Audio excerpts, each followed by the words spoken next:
Thank you, Chairwoman Napolitano, and thank you, Lieutenant General Spellman and Acting Secretary Pinkham, for being here.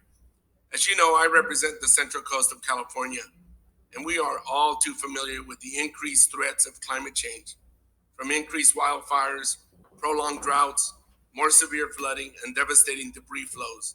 The Central Coast is all too familiar with this new reality.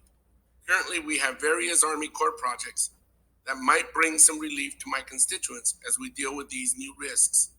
San Luis Obispo County is having ongoing conversations with the LA District about potentially taking on ownership of the Salinas Dam.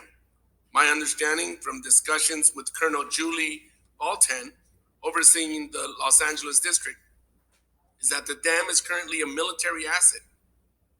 So, a couple questions. Do you see any obstacles to the transfer of the dam to the county of San Luis Obispo? And two, is there legislation that I should consider in order to accomplish the goal of delegating authority and transferring the dam to San Luis Obispo County?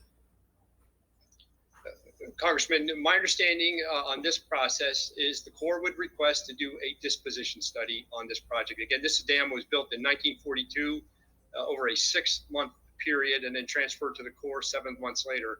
The purpose of the disposition study is to make sure that all parties have eyes wide open on the structural integrity of the dam, any seismic concerns, any environmental concerns, and let's have all that on the table and then have that discussion.